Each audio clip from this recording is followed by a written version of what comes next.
Ang tunay na mastermind ay si Bangag. Hindi pa ba sapat ang mga inilabas na mga statement, ebidensya na si Bangag, si Tambaluslos ang may kontrol o nagnakaw sa Kabanang Bayan? Tama si Erice, okay? Na hindi man lang inimbestigahan, hindi pinatawag. Well, nag-investigate, pero hindi pinatawag, di ba? Putol-putol na. Itong ICI nila, di ba? Wala na. Mga kababayan, okay? Makikita ninyo na kaya ang title natin, Bangag na Bangag pa rin ang ating bayan. Grabe ang mga eksena. Alright? Wala pa rin ginagawa ang mga sundalong supot. Sabi ko nga, lumaki na mga eyebags ko sa puyat, sa pakikipaglaban, pero yung mga police, military ay mga supot pa rin. Walang pagmamahal sa taong bayan. Ano pa ba ang pwedeng gawin ng mamamayang Pilipino? Diba? Kundi dapat ay patalsikin ang isang adictus benedictus na presidente. Okay? Sinabi mismo nitong mga napasahan ng ebidensya ng conversation ni Marcos Jr. Bangag at ni Adrian Bersamin. Okay? Patungkol sa kickback, sa flood control, sa what?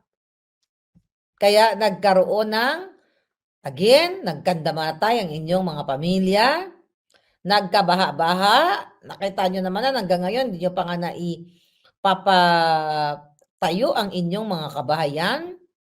Right? Yung sinasabi dito sa expose ng nila Leviste, okay, ni Zaldico, at lahat itong mga pinasahan ng text messages ng USB na according to them, allegedly, na si Bangag Jr. at itong si Undersecretary Bersamin, Adrian na pamangkin o apo na bayan ng kanyang executive secretary na si Judas Bersamin, ay mayroon ng flood control na mayroon conversation tungkol sa mga instructions, mga pamamaraan kung paano nila nanakawin at magkaroon sila ng budget insertion para nakawin ang what? Ang kaban ng bayan. Okay? So, lumalabas mga kababayan na si Bangag talaga ang mastermind sa lahat. At itong mga si Alcantara, yung mga pinatawag dyan sa Senate hearing, lahat yun ay mga aw-aw lamang, mga aso ni Bangag dahil siya talaga ang tunay na magnanakaw sa kaban ng bayan. Binanggit na yung 2025 election, pinondohan, 8 billion. Alam daw na more than lang 8 billion. Multi-billion.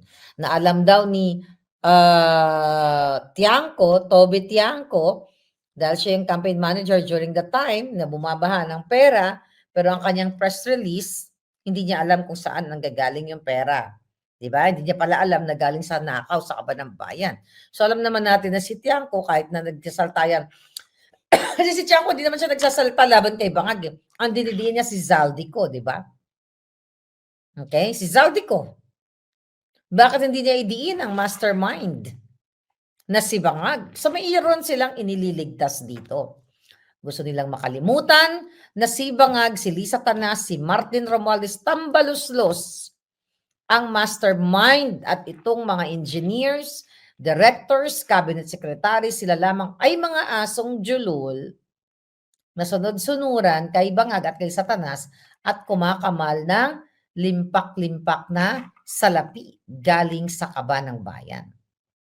Diba?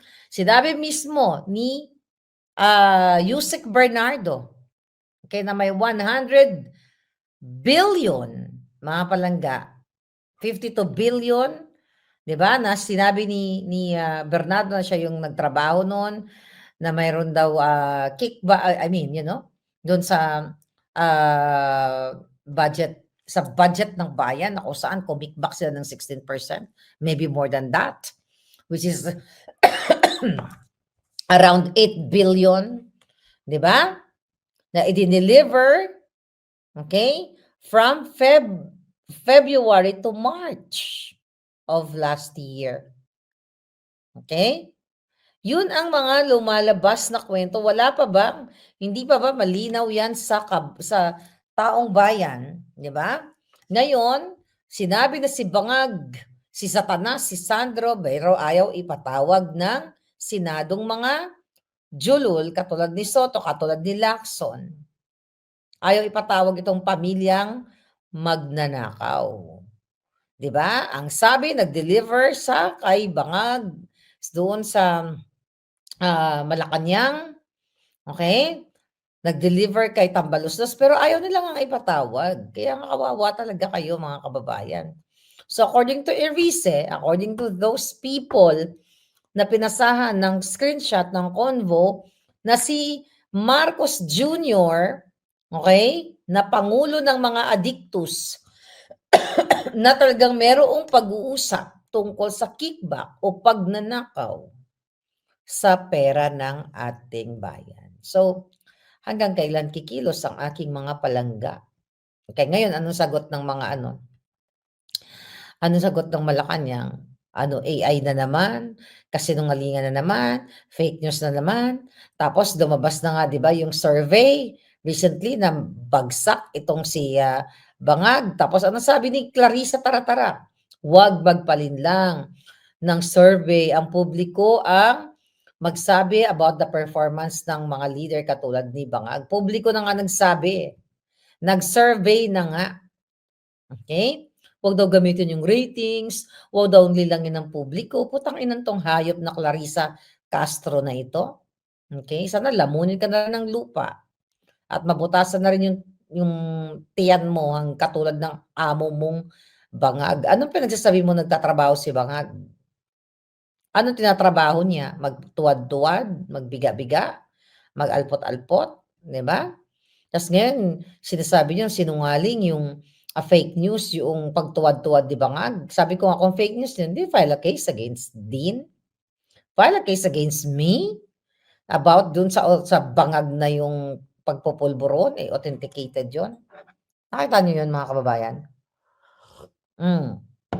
Sinasabi ng Malacanang na mga Bangag, kahit ano pa daw, sabi ni Taratara, kahit ano pa yung maging number diyan ng katotohanan, ang Pangulong Bangag ang nagtatrabaho, ang ilan nagbabakasyon lang. Ang kapal ng mukha.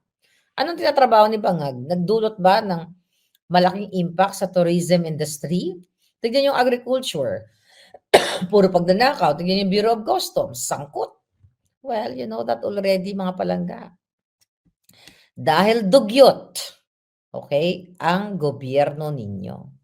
Pinatawag ba yan si Satanas na sangkot sa flood control? Ay, nako, ewan ko. Madam, wala nang mabili na locally produced rice. Puro imported na yung nabibili sa pamilihan. Exactly. Kasi, ang negosyo ng mga Bangag, mag-import na mag-import, then patayin ang mga local farmers, ang mga farmers.